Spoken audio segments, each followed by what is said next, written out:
Last year, I moved into an apartment that was different than where I'd lived.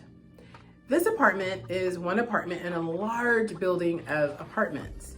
Early in my adjusting to a new apartment living situation, there was a thunderstorm. One of those typical summer thunderstorms that rolls through, and it rolled through in the middle of the night. I woke up, I sensed that it was just the typical storm, rolled back over, fluffed my pillow, and settled in to go back to sleep. And then I heard it. Chirp. And my stomach sank. I get out of bed, I go to my smoke alarm in my bedroom, I listen, the chirp's not coming from my bedroom. I go to the living room, hear the chirp, lean in, it's not from that smoke alarm.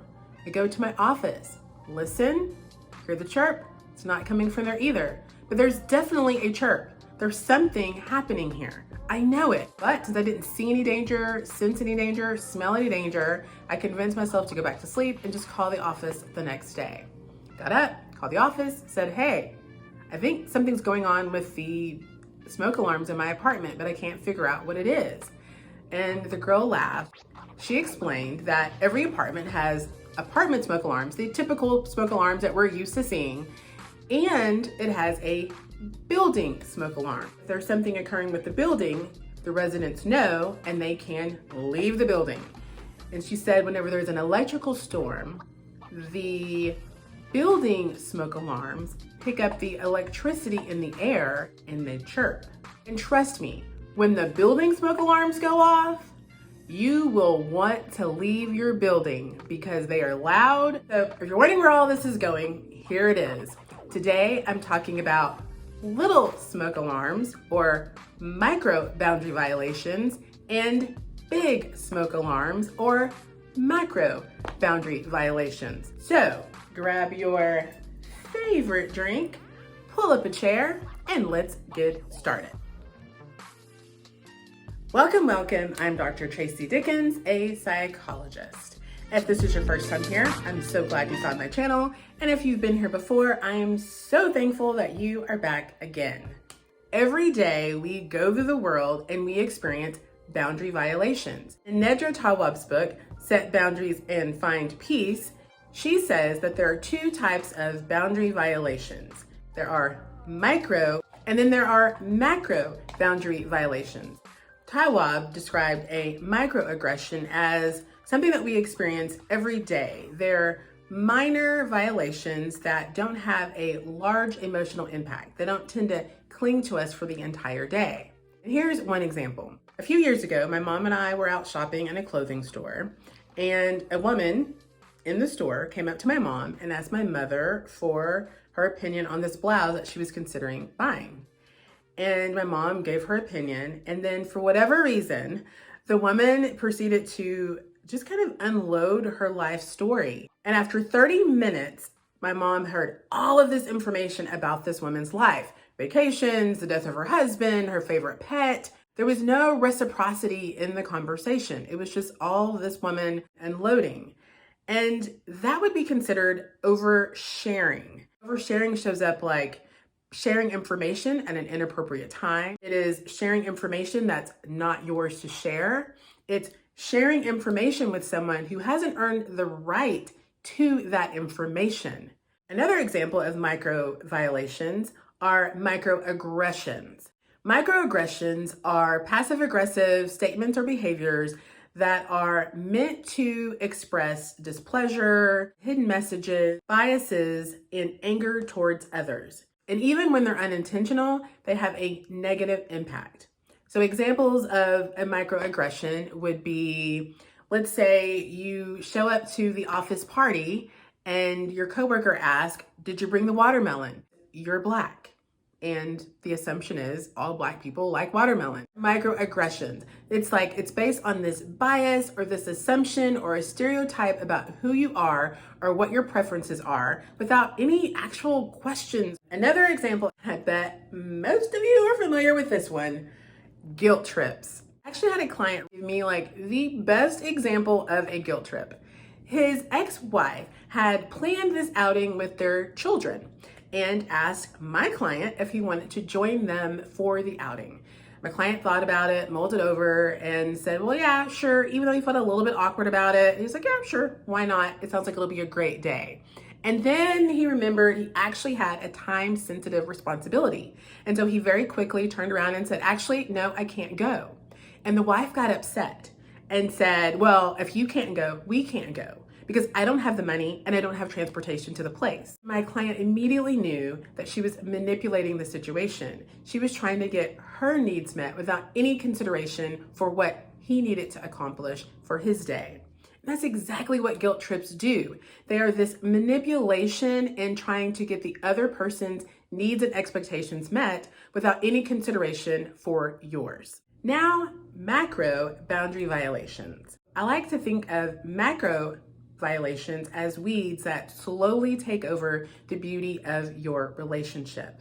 And I like this analogy because when I was a kid, I used to love seeing a field of beautiful flowers, and I would go and pick them and bring them home to my mom. And every time she would see them and go, Tracy, these are weeds, and she would throw them out. And I would get so upset because how could something so beautiful be bad? How can it be a weed? Well, here's the thing. We have relationships that have beautiful moments, beautiful characteristics. Otherwise, we wouldn't let them in our lives. We wouldn't allow them to be. But they're weeds. They have a dysfunction. Their roots, whatever experiences they've had in their life, will entangle with ours and choke out the beauty of a relationship and the beauty of who each one of us individually can be. So make no mistake, dysfunction can show up dressed as a beautiful flower. So now, what are these macroaggressions? Before I get to that, if you're liking this video, push the like thumbs up so it can go out to more people. Let's say that every weekend you get a phone call from your friend who's drunk at the bar and can't make it home. And like you do every weekend, you get in your car and you go get her, you take her to her house, you lay her in her bed, and you cover her up and you make sure everything is okay before you leave. That, my friends, is codependency.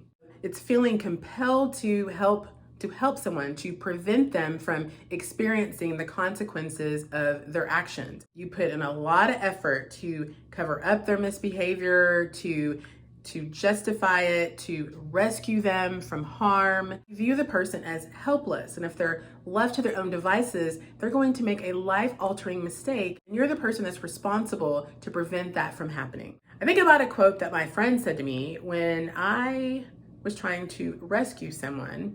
He said very lovingly, Tracy, there's only room for one savior on that cross, and you're not it, so climb down. And I did. And if this is your tendency, climb down from the cross. Another example of a macro violation is enmeshment. And some of you may not have ever heard that term before. In order for these type of relationships to thrive, both people have to have their emotions and their thoughts aligned with one another. In other words, they can't function independently. This would look something like a mother who requires her daughter to run all of her life decisions through her. So her daughter's decisions align with the mother's decisions. That would be enmeshment. The mother can't tolerate her daughter having her own independent thoughts, opinions, and feelings. And then another example of macroaggression is trauma bonding.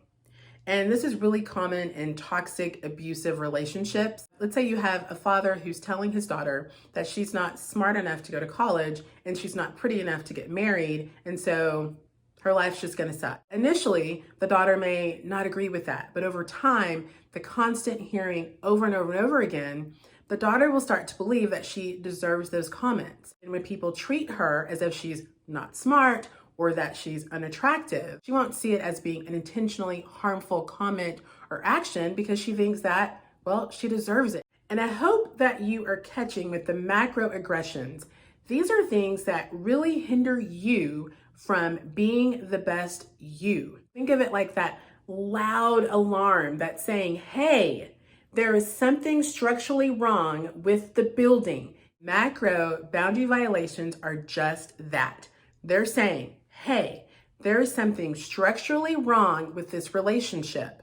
You need to do something to address that structure, or you need to get out of the building, get out of the relationship. So tell me, friend, are you hearing any of these alarms going off in your life? And have you been the alarm in someone else's life? Because oftentimes we will cast ourselves as the victim, and we are. We are victims of boundary violations, but we also commit boundary violations. We say things based on biases, we use guilt trips, we do a lot of things to try and get control or get connection with the people in our lives. Whether we are being set off or we are doing the setting off, there is always an emotional and behavioral response. I will talk about that in the video next week. When reflecting on the information in this video, ask yourself, what am I doing when I'm being the best version of me? How do I speak to people? How do I feel about myself? And how often am I showing up in spaces that way? And how am I feeling after I interact with people? Are alarms going off and I might be ignoring them, avoiding them, denying them because I fear being rejected? And which alarms are going off? Relationships are meant to encourage us and spur us on to be the best of who we are. If we are having relationships in our lives dysfunctional, we need to stop avoiding, ignoring, or denying the reality of that situation. Because doing so, at best, keeps us trapped in a building with a really annoying sound, and at worst, keeps us trapped in a building that is burning down. It can lead to destruction. And remember, you are God's handiwork. You are His workmanship. He has bigger plans for you than destruction and alarms at 2 a.m. So, like this video down below, push that like, thumbs up, subscribe to this channel so you can come back and see the rest of the series. And thanks for spending your time with me today. And until I see you next time, choose joy.